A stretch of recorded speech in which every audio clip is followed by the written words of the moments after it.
Very good morning, and Advancing Notice is here again with another career talk on study abroad and work abroad. So today we are very privileged to have Mhonreni Humtsoe, who is currently pursuing her master's in communication at Kwangwoon University in Korea. So before we start, before I introduce you to our viewers, I'd like to say a few notes about Advancing Notice. So Advancing Notice is a digital initiative which is ideated by the Northeastern Council, Ministry of Development of Northeastern Region and Government of India. It is to create as a state of resource center which act as one-stop solution portal which we for primarily focus on careers and livelihood of youths and also students of northeastern region. So would you like to introduce yourself to our viewers? Yeah, hello everyone. First of all, thank you for having me advancing Northeast. And I really am not sure if I can be of any help, but I hope I can give you out as much information as I can. And so my name is Mhonreni Humtsoe. I'm also known as Areni. And I grew up in Kohima, Nagaland. I went to school from first grade to 10th grade in Northfield, Kika, Kohima. And then for high school, I went to Lancers International School in Gurgaon. And then I took a break here. And since I really had no idea what to do, and I think a lot of people can relate to this after school. Like you really, Yeah, if yes, you're sure definitely. what to do, yeah.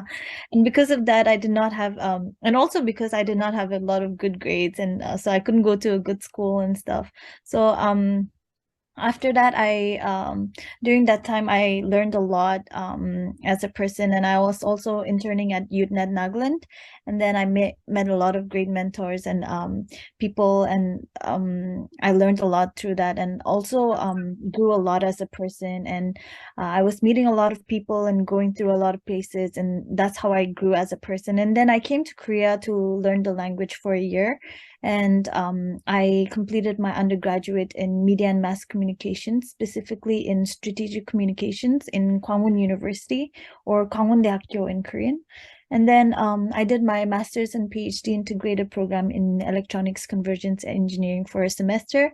But since it was not a good fit for me, I came back to communications, and now I'm doing my master's in communications and in the same university, Kwangwoon University, and I'm loving it. So yeah, I really hope I can help out as much as I can. Yeah, that was quite a journey that you had. Yeah. So, I would like to know, how did you move so far away from home? Like, why choose Korea? Mhm. So honestly, first of all, like I'm really thankful to God and my parents for Yeah, this opportunity. And I feel like I've grown so much as a person. And ever since I came here, um, although I miss my family and friends, the food and nature and everything, yeah, I really had a lot of opportunities here to meet people from different countries and cultures, and it really broadens our perspective on how we view life and people in general. And I would really encourage people in like out there in the Northeast to really go out and travel and explore. And sometimes yeah, people say, oh, I do not have a lot of money to do that, but okay, then, like, you have internet now. It's like 2023, and instead of just like sleeping and complaining, watch videos, like yes, definitely. a lot of, yeah, listen to podcasts. And it's really the internet is full of information right now. But yeah, I would Yes. like to say, although I miss home, um I'm really thankful because I'm here, and it was actually my dream to come to Korea, and so God answered my prayer and I'm here. Yeah, you're very I lucky. feel yeah, Yeah. I feel Uh, really so good. of you have so many other choices to study in different countries, but how did you choose Korea to pursue your studies? Yeah, so actually, studying in Lancers back in high school, I always wanted to study abroad. And honestly, I never thought about Korea. It was Yeah. either US or US was my main country, or any other like English speaking countries because of the language. And although it was my dream to come here, like even just to travel, because I grew up watching a lot of K-dramas and listening to a Yeah. lot of K-pop, and so I was obsessed with that. And so I never thought I would study here because of the language as well, because they have another script. So it Yeah, was yeah. like, for example, it was like studying Hindi, like, and studying in Hindi. So that was like really, since I was not good at Hindi, I thought, oh, it'll be another language, another challenge. So it was like that fear I had. But during my break year, nothing worked out. And since my older sister was here already, one day she was just mentioning about Korea, and it struck me, and I was like, I never thought about it. And so I just Yeah. applied to language school, and that's how I came here in Korea. And so after applying for a language school, I was while I was there, I applied to a university, and yeah, that's how I got in, and that's how I started yeah, studying in Korea. Thank you for sharing us about that. And so, what is the cost of living there? How's the expenses? Honestly, especially in Seoul, it is very expensive. And Oh, so, yeah, I wrote down some details actually of the monthly expenses here. So overall monthly for housing, it is around, if I talk about in Indian rupees, then it's about 65,000 Indian rupees oh, for that the is house. a huge, Yeah, yeah. which includes rent, gas, and maintenance. Then we have our phone and internet bills, which is about 12,000 Indian rupees. Then, Okay. as for foreigners, we have to pay our monthly health insurance, which is about 3,000 Indian rupees a month. But for that, it's actually very beneficial because here, even for a treatment, like a tooth treatment, it would be in lakhs or like 60, 70,000, right? But if we have the insurance, we only pay like 5,000 or like 10,000, which is a big deal, right? Yeah, So that is, yes, plus having, point. yeah, so paying this like monthly health insurance, they also have 1 year. I think it's like a year you get to have the whole body checkup, which is really beneficial. So I think paying this is like, oh, good enough for you, because the healthcare here is it's good, but it's also very expensive. So we pay that 3,000 a month as a foreigner. And for students, we go obviously we go out to eat, and groceries are very expensive Yeah. to buy and cook, so uh, but we also go to, I think in Korea we have this like cafe culture, so we go out to study, we go meet friends, and because usually apartments here are very small, so we don't meet in the houses. Usually we go out to eat, and so that'd be about 30,000 Indian rupees a month. And also, if you shop, obviously it'll be higher. So it really Yes. depends on how you're living, but approximately on average, as I was counting, it would be around 1 lakh a month. So that's, yeah, it's with the housing and everything. So that's, yeah, it's quite expensive in Seoul to be a Yeah, student. that is quite a number there. Yeah. So, how's the visa system in Korea, like with to study? Sorry, the The visa? visa system in Korea in order to study there. So here the visa we need around, it's called the D2 visa for students. It's also called the student visa. And so to get that visa, if we are a student here, we have to apply for it to the immigration office. And so we need a proof from the university that we are in. So the university will give you a list of documents, and that's what we need. It's showing a proof that we are a student in this university. And also sometimes they need our scores, so if your score is not that good, then they will reconsider it, because you cannot live in the country with getting F all the time, right? Yes, yes. Yeah, so and we need that, and we need a housing proof that we have a house, or like we have a place to stay somewhere here. And we also need a financial proof that we can cover expenses here in Korea without any financial problems. And so from what I know, if we do not have a scholarship from the school, or if we do not have a letter from our sponsor, then we need to have about, I think this they implicated like just recently, but we need to have 4 to 8 lakhs bank statement per month, per not per month, per year. um so it's, yeah, about that. The visa is, we need a D2 visa, it's called the student visa. So, what are the scholarship provided there by Korea for students who wants to study there, who wants to study in the country? So it really depends on the university or the school that you're in, because every school has their own like scholarship programs, and there are actually a lot of like different scholarships from companies like Hyundai company, LG company, which they want to sponsor students and then like later recruit them. And so I heard, yeah, there are a lot of scholarships from the Korean government as well, which I do not know much about because I never applied for one. And Yeah. but today I will be talking about my school specifically, Kwangwoon University. So I go to Kwangwoon University, like I mentioned, and so for undergraduate, we automatically get a 50% scholarship if we have the TOPIK scores as a foreigner. So what TOPIK is, it's a Korean exam, and every foreigner has to have that exam if we want to study in Korean. But some universities, they don't require TOPIK exam. So for my university, we did not require TOPIK in our undergraduate. So I gave my English exam, my IELTS or my SAT scores. So if you have IELTS, you don't have to have TOPIK exam for your undergraduate. And so yeah, and the rest depends on our so for our undergraduate, 50% scholarship is from the language, and 50% it depends on our scores from the previous semester. So for example, if I get 90% or like 99%, then I'll get 100% scholarship. Yeah, in the next semester. And so it really depends on my score. The other 50, it depends on my score if we are an undergraduate student. And so for I think graduate school, we have 50% automatically if we have our TOPIK scores. This one we have to have TOPIK scores. But the other 50 is either you work under a professor or you have to pay it yourself. So while doing PhD, especially in my school, we have a lot of opportunities to work in the lab, like with the professor, and we get paid.